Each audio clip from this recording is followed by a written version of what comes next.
ethics is where permaculture starts.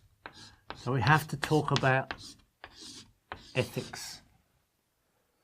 Ethics is the core of permaculture.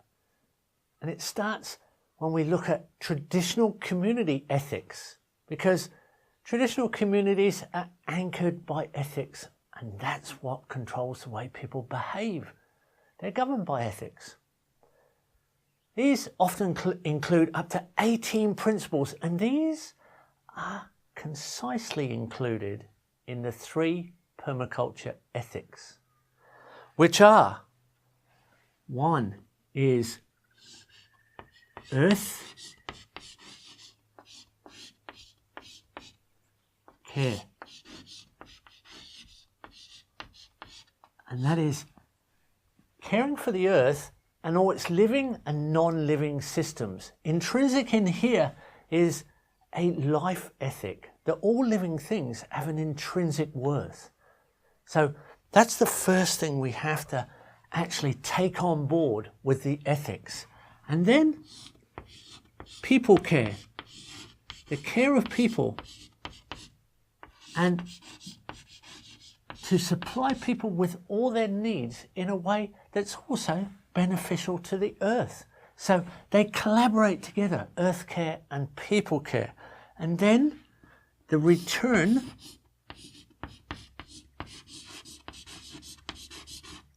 of surplus. So this is the return of surplus to earth care and the return of surplus to people care. We have to govern our consumption. We have to moderate our consumption and return surplus to earth care and people care. They all collaborate together. And if we do this in a way where we have an understanding of true wealth, an abundance of clean air, an abundance of clean food, an abundance of clean water, an abundance of warmth, shelter that's appropriate, friendship and community, then we naturally moderate our population. Because biologically, if we're not stressed, if we're not in danger, if we feel wealthy, our populations naturally moderate. So these are guidelines to be self-reliant as individuals and also as cooperative groups, as cooperating communities. It's working with nature, looking at systems in all their functions so that we understand more and more how nature works and how we can work with the natural systems to our benefit, to the benefit of the earth and all peoples, and have a fair way of distributing surplus. There is a lack of equality, allowing our systems to demonstrate their evolutions, because everything is evolving all the time, which includes ourselves.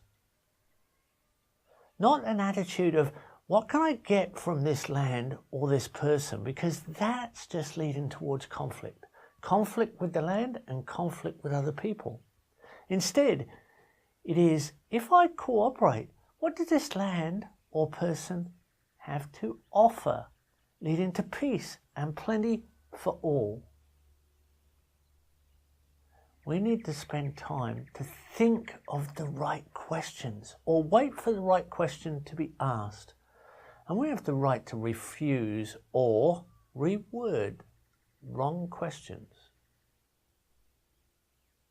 We are a unified nation, a global nation with the same common ethic. And that unifies all people that think this way, starting with ethics as a design science governed by the ethics. Why ethics? Because they give us the directives to act.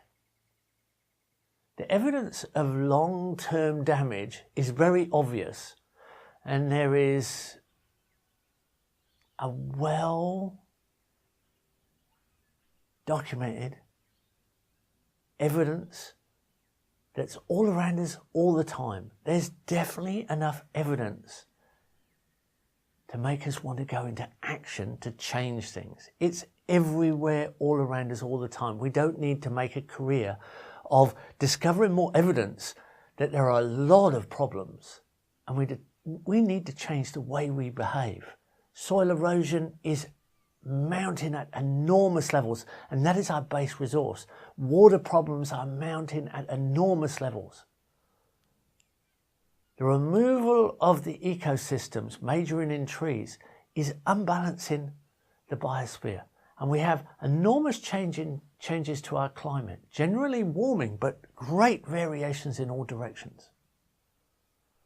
The rules of behaviour are literally the new processes and protocols we need to create an abundant world. Necessitous use is not appropriate anymore, and conservative use rules are what we need for all living resources. We need to minimise waste, and all minerals need to be replaced, and energy needs to be accounted for with all of our endeavours. So we need energy accounting. We need to assess long-term negative biosocial impacts and stop all of that can cause problems that are absolutely unnecessary. Because it's appropriate survival accounting so that our actions become positive in their effect. That is what we need. We need to be very, very accurate in the way we account for our actions. Abundant natural systems are the ones that secure our survival. So our actions need to create abundance in natural systems. Accounting for our actions in as many forms as possible and in an appropriate way that is equal to our survival. Being appropriate in the way we account for our actions will secure our survival. As we look into our survival opportunities, interconnectedness of natural systems becomes very, very obvious. We can see all the interconnectedness the natural systems engage in. After ethics, we find it much easier to develop cooperative relationships with each other and with nature itself, building permanent cultural community. This creates much better health of the environment and ourselves and our communities.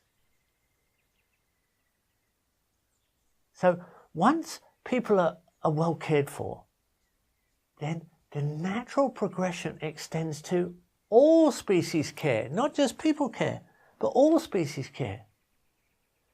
Ethics can be applied to everything we do, everything in our lives, economies, gardens, land we live with, and nature. This course is actually about the mechanics of mature ethical behaviour. That's what we need to engage in, mature ethical behaviour. We can look at permanence that's happened before that's not necessarily ethical.